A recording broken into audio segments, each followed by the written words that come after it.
Okay, so this is The Princess and the Goblin by George MacDonald, and it's in the medieval times. This is when the book Takes place. And it's about this princess, and she lost her mom when she was really little. And so she lives in this sort of castle, but it isn't like, if you look on the book, you can kind of, I don't think you can see it, but it's right here. You can tell it isn't a castle, but you can tell that it's really, really big. It's just kind of like a house thingy. So, anyways, maybe you can see it if you look on the book. There's this really tall tower, and inside it lives the princess's grandmother, and she ends up finding the grandmother. Well, it's like great-great-great-great-grandmother. Well, it's a great-great-grandmother. Yeah. And so she's like really old, but she looks young in a way. Yeah. So the princess finds her, and she like kind of represents God. Yeah. And she's her helper, and she kind of does these cool miracles. Whenever the princess is scared, she runs up to her great-great-grandmother, and you can always tell that the great-great-grandmother always like heals her. Mm-hmm. Like one time she goes into this bathtub, and she was like all cut up and stuff, and then all of her wounds were gone, and like she's like the comforter. Mm-hmm. And so yeah. So the problem in the book is that she lives in this kind of castle on top of a mountain. Her dad doesn't really pay attention to her because he's always gone busy at the castle because he doesn't have. Well, he travels all over the country and takes care of the country because he's the king. So he comes and visits her, and he leaves people to protect her and take care of her. But she's just there. Problem is, there's goblins that live in the mountains underneath her castle, and they don't like her. And so Curdie... No, they do like her. They end up trying to get them. Well, but they don't, because they want power. Yeah. They want to be. Okay. Yeah. Yeah. So you're kind of not probably getting much of a sense of the story, but it really is a very entertaining story. She meets up with Curdie, and Curdie, there's kind of two stories going on at the same time. There's Princess in her castle, and she meets Curdie, and he helps her. But then at the same time, he's down in the mines trying to figure out what the goblins are doing because he realizes they have a plot.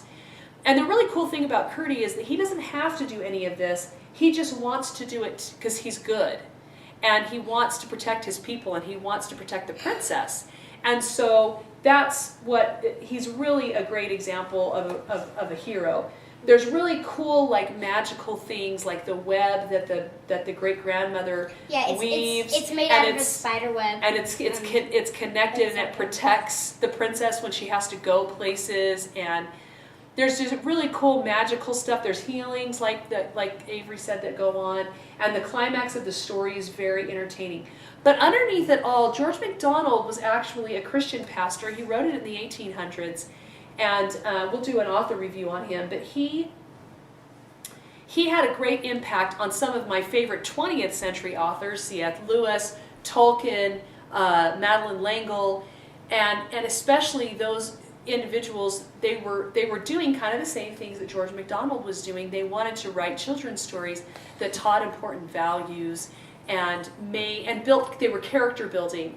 And so The Princess and the Goblin and The Princess and Curdie, which is another review that we'll do, are some of my favorites because they teach those values while having the children really, really entertained. I loved it every bit as much as she loved it. There's just not any age would enjoy this story, I think.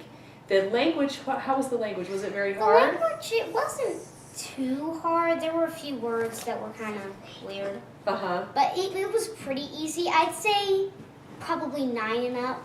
Okay.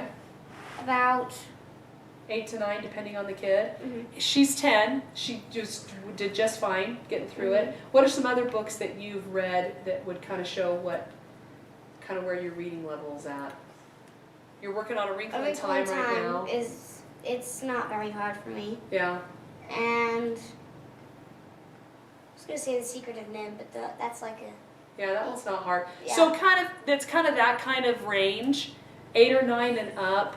Fabulous for a younger children's or even a youth group discussion. You'll find that the older the youth and then adults, I would highly recommend it for an adult book group. There's a lot of meat there. There's a lot of concepts to talk about how we're healed and how we work with God and how He helps us, how He's there for us but not there, in the character of the great grandmother. But just a really great story too of what's going to happen and how's Curdie going to save the princess. And what were one of your very favorite things about the book? I like the part where they met Curdie. Uh-huh. It's where like they were out too late. Ludi, which is basically the princess's servant. Uh-huh. Oh, by the way, the princess's name is Irene, so everyone knows. And so they were out too late. I don't know. I think Irene's supposed to be about 9. Okay. So they were out too late, and then the princess wanted to go like exploring, like she's kind of that type of girl, but not in a way. And so she runs off, and then Ludi gets scared because the sun's going down, and she's supposed to be inside at those hours. And so, so then Ludi runs after her, and then she finally finds her, and then they realize that they can't find their way back, and they were too far away.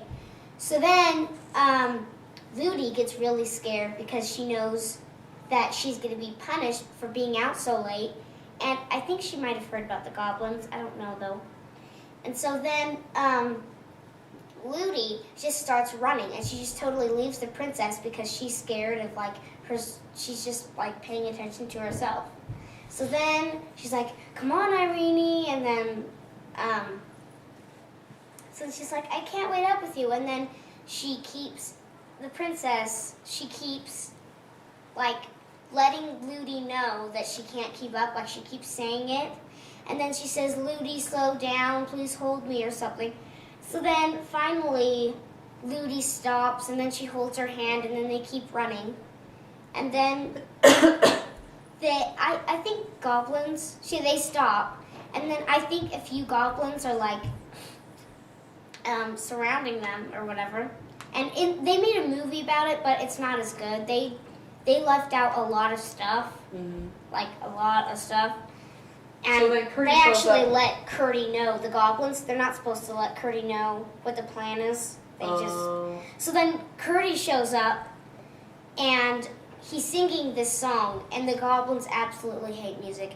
What's worse, he's singing a song about how ugly they are, and how they, because they have like really hard heads. So why do you like that part so much?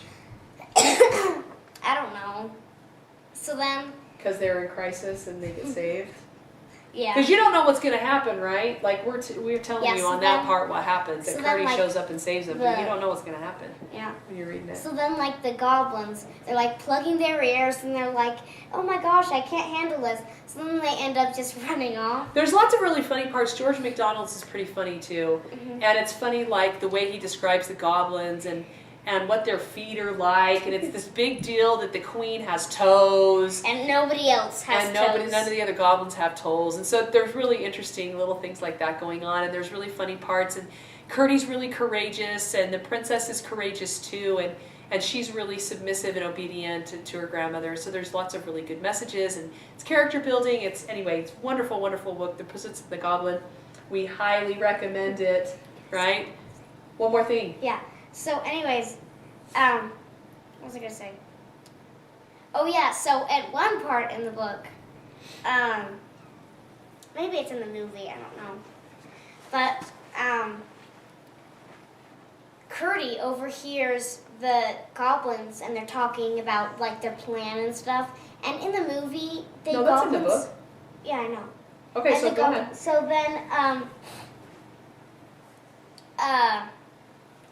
So then they're talking about how they're going to capture the princess, and they're going to take her down, and they're going to have the queens, they're the goblins' queen. They're really not queens and kings. They just say they are. is kind of like the leader of the goblins.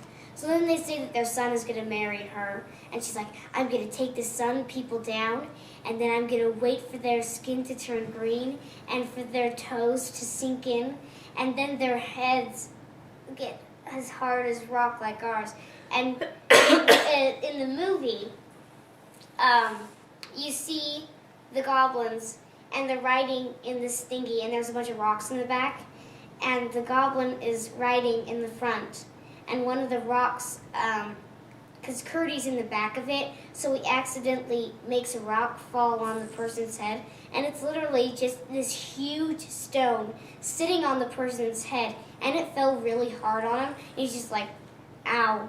And then he's just sitting there and he doesn't even like. Yeah, take it because you off find or out in the anything. book like what their vulnerable parts are. There's a couple really good parts where Curdie is stuck and he's like behind this wall and all these rocks are there and there's no way for him to get out and you don't know how he's going to be saved, and then he's saved in this really cool way. So there's a lot of really great adventurous parts like that. But anyway, Princess and the Goblin. Buy it, read it, love it, discuss it. See you next time.